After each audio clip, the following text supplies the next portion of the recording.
परम कृपालवे श्री सद्गुरु भगवते नमो नमः। दोपहर में मोहन महल में सखियों ने लाडली लाल को विश्राम करवा दिया है। ठाकुर जी श्री जी को विश्राम करा देने के बाद सखियां उत्थापन की तैयारियों में लग गई। मोहन महल में श्री प्रिया प्रीतम विराजमान विश्राम में हैं। कुछ सखियां अलग अलग तरह के फूलों को इकट्ठा करके उनका श्रृंगार बनाने लग गई हैं। कुछ सखियां मार्ग को फूलों से सजा रही हैं। कुछ सखियां उत्थापन में जो लाडली लाल को भोग आरोगवाएंगे उसकी तैयारियां कर रही हैं। तरह तरह के फल अमलियां कर रही हैं और फलों का रस तैयार कर रहे हैं। अनेक प्रकार के शरबत तैयार कर रही हैं। कुछ सखियां मोहन महल के मणिमंडल को, महल की दीवारों को, झरोखों को, खंभों आदि पर इत्र फुलेल छिड़क रही हैं और पूरे वातावरण को सुवासित कर रही हैं। कुछ सखियां अलग अलग वाद्य यंत्रों को व्यवस्थित करके गान की तैयारियां कर रही हैं और कुछ नई नई नृत्य की मुद्राएं बना रही हैं। सारी तैयारियां हो जाने पर, उत्थापन का समय होने पर श्री तुंग विद्याजू अपनी यूथ की सभी सखियों के साथ गाना प्रारंभ करती हैं। वीणा के तारों को झंकृत करती हुई मधुर सुर में उस समय में जिस राग में गाना था उस राग को अलापते हुए मधुर सुर में गान शुरू करती हैं और लाडली लाल को बड़े प्रेम से उठने का अनुरोध करती हैं।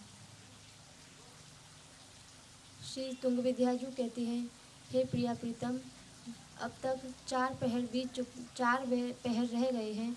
थोड़ा ही समय इस दिन में रह गया है, अतः आप अब जागृत हो जाएं। सभी कुंज में स्थित सभी सखियां और आपकी सहचरियां अब आपके दर्शन के लिए व्याकुल होने लगी हैं। वन में भिन्न भिन्न प्रकार के पंछी और खग मृग आदि आपके दर्शन के लालसा से एकत्रित हो रहे हैं, अतः आप उठकर अब वन विहार के लिए चलें। फूल सखी ने अपनी फुलवारी में एक विचित्र तरह की सजावट की है, जैसी पहले आपने भी नहीं देखी और हमने भी नहीं देखी है।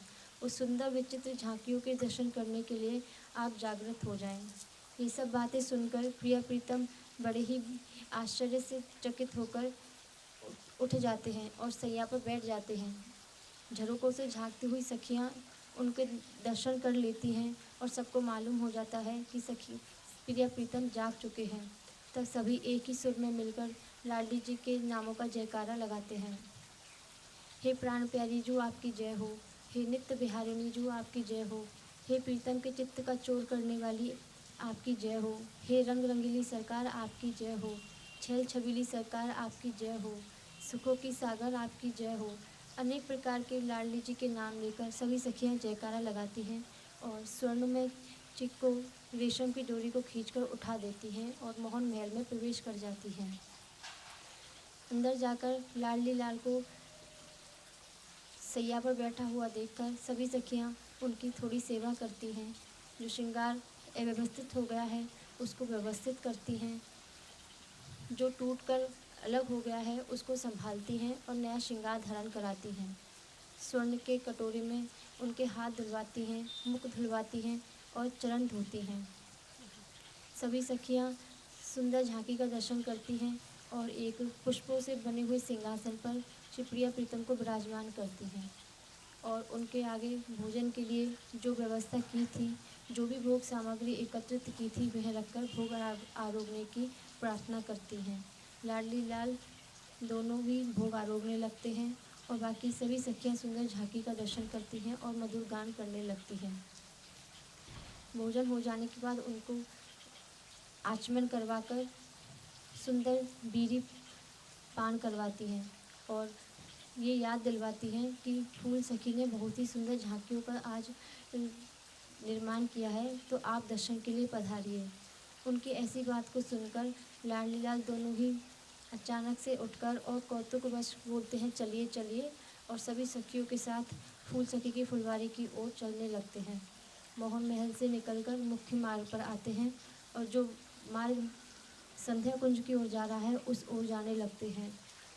मुख्य मार्ग से एक छोटी सी पुलिया के द्वारा फुलवारी की ओर जाते हैं। फुलवारी में बहुत ही अलग अलग तरह की झांकियाँ बनी हैं, जिनको देखकर प्रिया प्रीतम बहुत ही आश्चर्यचकित होते हैं। फूलों की ही सखियाँ वहाँ पर स्थित हैं। अलग अलग कोनों पर अलग अलग सखियाँ खड़ी हैं, जो सभी फूलों से निर्मित हैं। खग मृग अनेक पशु पक्षियाँ बने हैं, जो गतिशील भी हैं, पर वो फूलों से बने हुए हैं। मनोरथा सखी ने इस तरह की रचना की है कि जो फूलों के पंछी और फूलों के पशु बनाए हैं, वो सब ऐसा लगता है गतिशील हैं, पर वो है नहीं। सुंदर सुंदर जो पंछी आवाज़ कर रहे हैं कुंज में, वो पंछियों की न लगकर जो फूलों से पंछी बने हैं उनकी प्रतीत होती है, जिसको देखकर और सुनकर ठाकुर जी श्री जी बहुत ही विस्मित होते हैं। उस फूल कुंज की पूरी सजावट को देखकर श्री जी और ठाकुर जी पूछते हैं, ये किसकी रचना है, ये किसने की है, ये आज की सजावट किसने की है। इस पर श्री रंग देवी जो कहते हैं, लाडली जी, जिसने भी ये सजावट की है उसको आप ही पहचानिए। ये फूलों की जो सखियाँ यहाँ खड़ी हैं, इन्हीं में वह सखी है जिसने आज की पूरी सजावट की है। ठाकुर जी पहले जाते हैं, जितनी भी सखियाँ फूल की बनी हुई हैं एक एक के पास जाकर निहारते हैं, पर वह जो मनोरथा सखी है उसको नहीं पहचान पाते हैं। वो थोड़े से मायूस होकर वापस आ जाते हैं। फिर श्री जी जाती हैं। सखियों के प्राण श्री जी में ही हैं। जैसे ही श्री जी पास से आती हैं तो उनका जो मनोरथा सखी है उनका पूरा शरीर कंपन होने लग जाता है। वो सोचती हैं कि लाडली जी से गले लग जाएं, पर उस वक्त की उस पहेली का पूरा आनंद खराब ना हो, इसके लिए वह अपने आप को संभाल के खड़ी रहती हैं। लेकिन पूरे शरीर में जो पुलकायमान होने लगता है तो उनके सारे फूल झड़ जाते हैं। इस पर लाडली जी उनको पहचान लेती हैं और अपने गले से लगा लेती हैं। श्री प्रिया प्रीतम उस सखी पर बहुत ही प्रसन्न होते हैं और बार बार उनकी बढ़ाई करते हैं। फिर सखियाँ कहती हैं, आगे चलिए और पूरे कुंज की सुंदर झांकियों का दर्शन कीजिए। उस कुंज में सखियों ने पूरा महल बना रखा है फूलों का सरोवर बना रखा है, जिसकी सभी घाट फूलों के बने हैं। उसमें हंस बतख सभी कोलाहल कर रहे हैं। बहुत ज़्यादा फूल ही सजे हैं। इतने फूल हैं कि पानी के दर्शन नहीं हो रहे हैं। ऐसा लग रहा है कि फूलों की ही पूरा सरोवर फूलों से भरा हुआ है, फूल ही बह रहे हैं। घाटों पर अलग अलग फव्वारे लगे हुए हैं, जिनमें से फूल निकल रहे हैं, फूलों के परागकण निकल रहे हैं। अलग अलग फव्वारों की अलग अलग सुगंध पूरे वातावरण में फैली हुई है।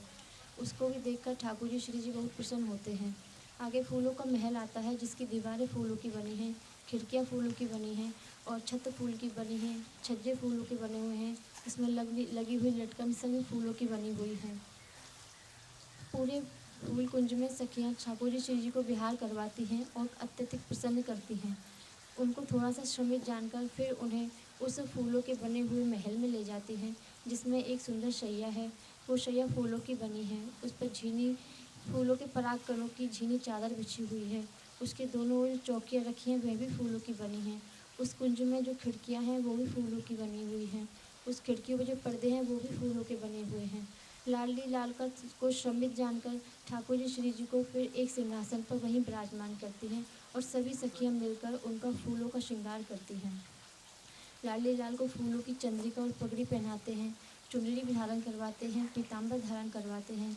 फूलों के हार, फूलों के कुंडल, फूलों की ही नथ, फूलों की बेसर, फूलों के बाजूबंद, फूलों के कंगन, फूलों की मुद्रिका, फूलों की ही कमरबंद, फूलों के पायल और फूलों के बिछुए, ये सभी फूलों के बने हैं। लेकिन इनमें से जो ध्वनि निकल रही है वो ऐसा लगता है कि स्वर्ण में आभूषणों में से जैसी ध्वनि निकलती है वैसी ही ध्वनि उनमें से निकल रही है।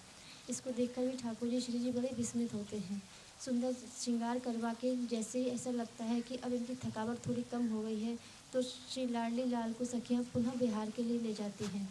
और जो फूलों की कुंज है वो बहुत ही बड़े विशालकाय स्थान पर फैली हुई है। उसमें जो अन्य झांकियाँ लगी हैं, फव्वारे लगे हैं, झरने लगे हुए हैं, जो फूलों के ही बने हैं, उन सब का उनको दर्शन करवाते हैं। थोड़ा थोड़ा समय बीतने लगता है। जैसे ही थोड़ा सा सायंकाल सा होने लगता है, फिर सखियाँ लाडली लाल को मुख्य मार्ग पर पुलिया को पार करके ले आते हैं और फिर संध्या कुंज की ओर जाने लगते हैं। जय जय श्री राम।